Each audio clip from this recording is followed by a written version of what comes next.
Calm down, you guys. Arresting judges was bad, but we don't need to panic until they come for the mayors. Sorry, what? Oh.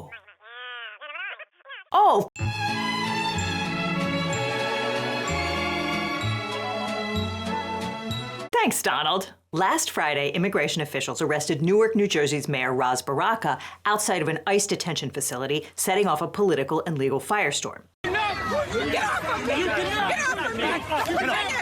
Put your hands on me! Baraka was there to tour the prison with 3 members of Congress, while at the same time, a small group of protesters were exercising their First Amendment rights outside the prison gates. Now, members of Congress have the legal right to tour federal facilities at any time, but mayors do not. Baraka was told to leave, and he complied, but then one thing led to another, and he was cuffed outside the prison gates. The Trump administration was quick to frame their version of the story to the media. When these Democrat politicians and protesters stormed that gate and got to the first security checkpoint. So when you're seeing any of these people being restrained, it's because they illegally broke into this facility. But we have got the receipts. So buckle up, because today we're heading into one of the most explosive stories in recent memory. It involves a sanctuary city, congressional privilege, a simmering feud between the president and a local politician, perverse interpretation of the law, and at the heart of it, a $1 billion contract with a private prison company. Newark's Democratic Mayor Ras Baraka is an interesting guy. He's been a high school principal, he appeared on The Miseducation of Lauryn Hill, one of the biggest R&B albums ever, and he's running to succeed New Jersey Governor Phil Murphy. Unsurprisingly, Baraka does not support rounding up millions of immigrants and deporting them, and he's been beefing with Trump since his first term when Baraka signed an order cementing Newark's status as a sanctuary city. Sanctuary cities are jurisdictions that limit their cooperation with federal immigration authorities, especially when it comes to the detention and deportation of undocumented immigrants. So within days of Trump's second inauguration, ICE began raiding work sites in Newark and arresting undocumented immigrants. Baraka says that ICE detained U.S. citizens and military veterans without a valid judicial warrant. He's also vehemently opposed to the president's plan to use the city as a hub to detain and deport immigrants in the New York metropolitan area. This conflict centers around a private for-profit prison known as Delaney Hall on the Newark Bay waterfront. The Biden administration closed the facility, but on February 27th, for-profit prison company the Geo Group announced that it had signed a 15-year, $1.2 billion contract to, quote, provide support services for a federal immigration processing center at the company-owned 1,000-bed facility. The company boasted that it would rake in $60 million a year to run the largest immigration detention center in the New York metro area. The windfall contract set off a firestorm in New Jersey politics. Governor Murphy says Delaney Hall is illegal under state law. That's because 4 years ago, the state enacted a statute banning private companies and public New Jersey facilities from signing or renewing contracts to operate federal immigration detention centers. That law has been tied up in the courts since another private prison company, CoreCivic, sued, alleging that the law violates the Supremacy Clause, which says that when state and federal law conflict, federal law wins. And in August of 2023, Judge Robert Kirsch, a Biden appointee, agreed. The state appealed, arguing their case before the Third Circuit on May 1st. Meanwhile, the city of Newark alleged in its own lawsuit that ICE renovated the prison without the proper permits, inspections, and certificates of occupancy, creating serious safety risks. A prison spokesperson says that the building has a valid certificate of occupancy that is issued by the city of Newark and claims that this is just another unfortunate example of a politicized campaign by Sanctuary City and open borders politicians in New Jersey.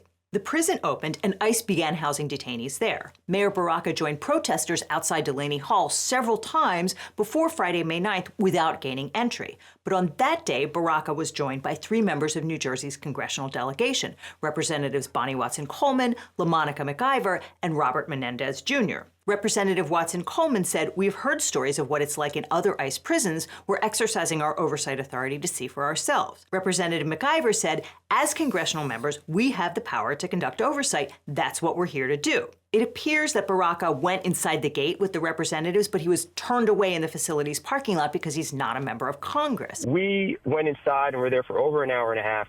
When we came back, that's when we saw the mayor. The mayor left to go back to the public side of the gate. My understanding is that he was allowed in. And when I say allowed in, I mean no more than 3 steps onto the other side of the gate when ICE approached him about having to leave because he was trespassing.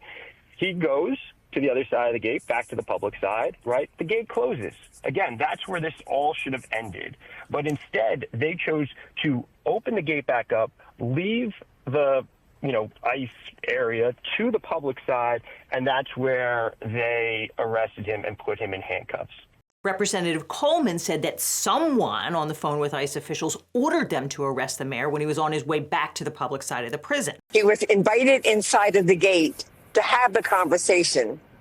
When we all got down there to the end, they told him that he had to go back into the public area where the protesters were, and he willingly, quietly, and respectfully did as they asked.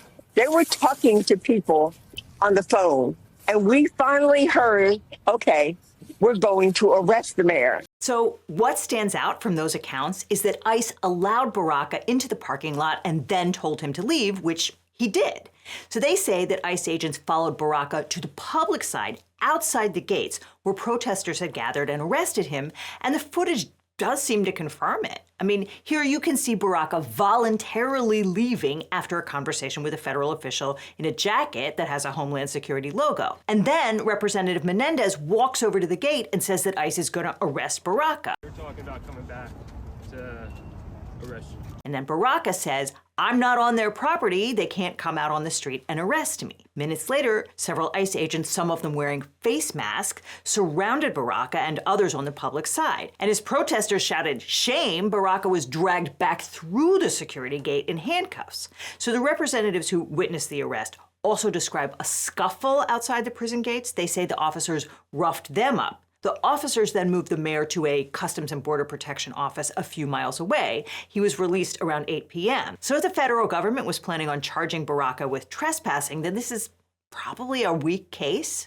Now, mayors do not have criminal immunity, so Baraka can't claim that his actions were official acts in the same way that the president apparently can. Politicians who are charged with crimes also don't have to resign, and they can even run for re-election. There's a long history of indicted politicians remaining in office. See Bob Menendez, who lost his primary, and Eric Adams, pre-pardon. The comments from the Justice Department and Homeland Security about this incident have been, let's say, confusing.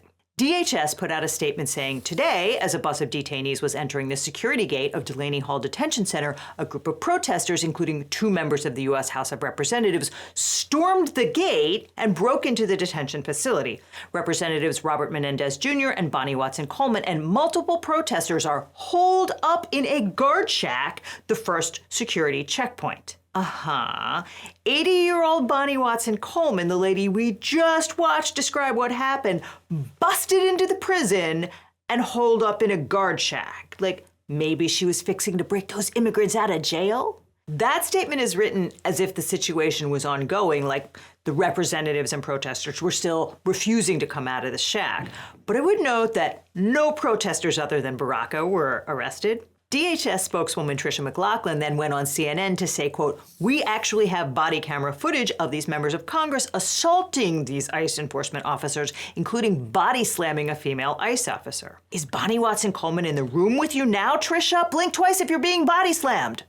As Coleman pointed out on Twitter, McLaughlin was so unfamiliar with the facts on the ground that she didn't even correctly count the number of representatives present. She said, we were exercising our legal oversight function as we have done at the Elizabeth Detention Center without incident. McLaughlin accused the representatives of putting the safety of our law enforcement agents and detainees at risk. And she said members of Congress are not above the law and cannot illegally break into detention facilities. Had these members requested a tour, we would have facilitated a tour of the facility.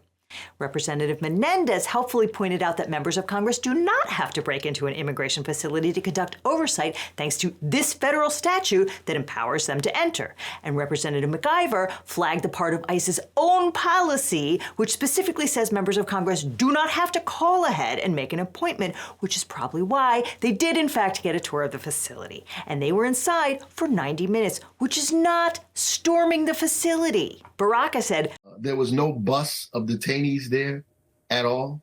Nobody stormed the place. The only storming happened is when, that we all know when those guys stormed the Capitol. Which if you compare the footage, he's got a point. But even more to the point, Baraka called out the DHS spokesperson for spreading a total lie. And that brings us to Alina Habba, interim U.S. attorney for New Jersey and arguably Donald Trump's worst lawyer. At 3 p.m., Habba tweeted that Baraka committed trespass and ignored multiple warnings from Homeland Security investigations to remove himself from the ICE detention center in Newark, New Jersey this afternoon. He has willingly chosen to disregard the law that will not stand in this state. He has been taken into custody. No one is above the law. Okay. Alina Habba is not a criminal lawyer. Before coming into President Trump's orbit, her biggest client was a parking garage company owned by her husband. But then Habba sidled up to a 21-year-old waitress at Trump's New Jersey golf club and magically disappeared a sexual harassment claim against the club and its staff. And by magic, I mean she tricked that girl into signing away her rights for $15,000 in a contract that was not enforceable under New Jersey law. She then represented Trump in a series of frankly disastrous lawsuits, including both E. Jean Carroll defamation cases where the jury awarded the plaintiff a total of $83 million. During that litigation, Judge Lewis Kaplan found Habba's conduct so egregious that he threatened to put her in jail for repeatedly interrupting the proceedings. She also filed a preposterous civil RICO suit against Hillary Clinton and about 50 other people that was so offensively ridiculous that the judge ordered her and Trump to pay $1 million in legal fees to the defendants. And to top off that winning streak, she represented the president and his business in the civil fraud suit in New York, where the judge assessed damages of hundreds of millions of dollars. So obviously, she's qualified to be the top federal prosecutor in New Jersey and evaluate the odds of conviction against a local mayor who spent less than 10 minutes in the parking lot and then walked back out. The government filed a criminal complaint against Baraka on Friday afternoon. Interestingly, they charged him with a disorderly persons offense, basically misdemeanor trespass under New Jersey law, not the federal trespass statute. That's likely because the federal statute has a higher scienter or intent requirement, and the feds didn't think they could meet it. Instead, the charging document cites New Jersey state law, applying it via 18 U.S.C. 13, the Assimilative Crimes Act.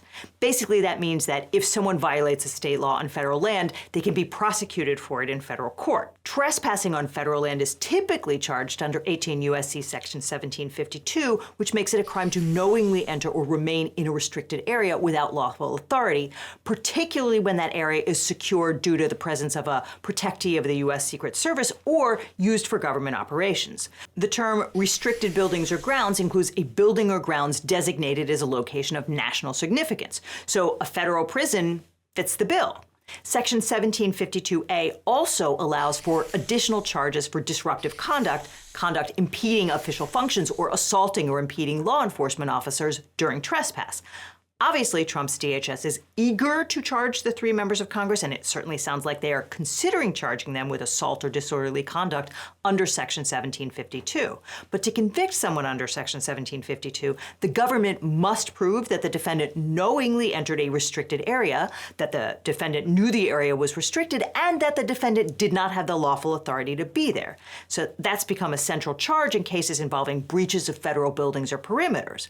But courts have grappled with how to interpret some of the language in the statute, particularly with respect to 1752 C1C. Like, does the Secret Service have to formally designate an area as restricted? In U.S. v. Griffin, the D.C. Circuit held that formal designation was not necessary, but other courts may see it differently. In the January 6 prosecution, courts also had to carefully weigh the facts when determining willfulness, because in some cases the defendant was caught in a chaotic situation, like being pushed along by the scrum without the intent of trespassing in a restricted area. The federal scienter requirement is stricter than many state trespassing statutes, which only require that someone be on the property without permission. That's probably why the government didn't charge Baraka under the federal trespass statute. The only information we have here is an affidavit from a DHS agent named Ricky Patel. We don't know if Patel was there at Delaney Hall on Friday. He says the complaint was based on, quote, my personal knowledge and on information provided me by other law enforcement officers and witnesses. He also says that Baraka knowingly entered upon federal property despite clearly posted notices prohibiting unauthorized entry. He claims that law enforcement personnel repeatedly instructed Baraka to vacate the premises. He refused and remained on the property, thereby committing the offense of trespassing.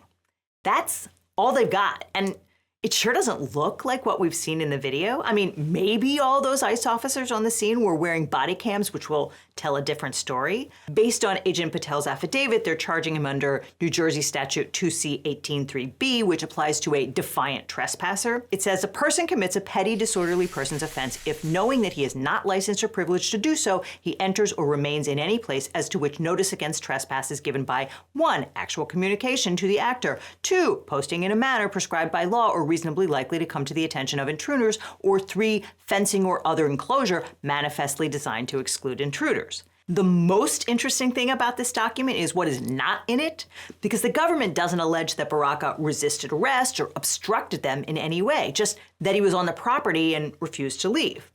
Defenses to the charge include the structure being open to members of the public and the actor complied with all lawful conditions imposed on access to or remaining in the structure, or the actor reasonably believed that the owner of the structure or other person empowered to license access would have licensed him to enter or remain. Those are affirmative defenses, which means Baraka will have the burden of proving his claim by a preponderance of the evidence standard, which is pretty low. The magistrate released Baraka without imposing bond, and he maintains his innocence and accuses the Trump administration of weaponizing the Justice Department against his critics. He told the New York Times, "What's happening now in this country, everybody should be scared of. They're using the courts, they're using everything else to justify what they're doing." Have a contention, we have a contention. They have an opinion, we do. We usually solve those problems in America through the court of law. They don't want to use the court. They want to use a decree. They believe that what they say goes, that we have a kingdom here and not a democracy. And that's the problem. So now we'll see if Alina Habba actually follows through and tries to prosecute this case, or if she makes good on her threat to lock up mean old Representative Bonnie Watson Coleman for beating up that poor defenseless ICE agent. But either way, this is a major escalation by the Trump administration against critics of its policies. It is so interesting to see how the media reacted to this bombshell. When Mayor Baraka was arrested on Friday, about 360 sources covered it within 24 hours, with 50% coming from the center, a little over 31% coming from the left, and less than 20% coming from the right. And when you examine the headlines, you see very different frames emerge that shape how readers interpret and understand the events that are unfolding. From the few sources that covered it from the right, the most common theme is to use expressive language like fiery and storm to describe the protest. On the left, sources typically address how not normal this is, but they also tend to focus on the protest, which could lead casual readers to assume that Mayor Baraka was charged for protesting, which he wasn't. Then, from the center, headlines typically focus on a he said, she said frame for the involved parties. The headlines you read first have immense power to shape how you understand the news, and that's why I like to see the news from as many angles as I can with the help of today's sponsor, Ground News. Ground News is a website and app developed by a former NASA engineer on a mission to give readers an easy, data-driven, objective way to read the news. And right now, they're offering LegalEagle viewers 40% off their unlimited access Vantage subscription. Scan the QR code or use the link in the description to get the discount for a limited time. Ground News gathers related articles from around the world and across the political spectrum so you can see the bias and compare coverage. Every story comes with a quick visual breakdown of the political bias, factuality, and ownership of the source's reporting, all backed by ratings from 3 independent news monitoring organizations. One of my favorite parts is their biasing comparison feature, which highlights specific differences in reporting across the political spectrum. That can be especially helpful when reading stories from sources you've never heard of, where there's no telling who owns it or what agenda they might have. I also love their blind spot feature, which shows you stories that are underreported by either side of the political spectrum, like the story of Mayor Baraka being released after his arrest, which was a major blind spot in right-leaning media, representing less than 15% of sources reporting. That type of analysis helps explain why we often talk past each other and why some people seem hyper-focused on what to others seems like nonsense or fake news. Ground News is my favorite way to get the news, and as a legal eaglet, you can save 40% off the Ground News Vantage subscription by scanning the code on screen or clicking on the link down below. This subscription gives you unlimited access to every feature, including the Bias Insight tool and blind spot feed. And by subscribing, you'll support an independent news platform working to make the media landscape more transparent. So click the link below or scan the code today. And after that, click on this link for more LegalEagle, or we'll see you in court.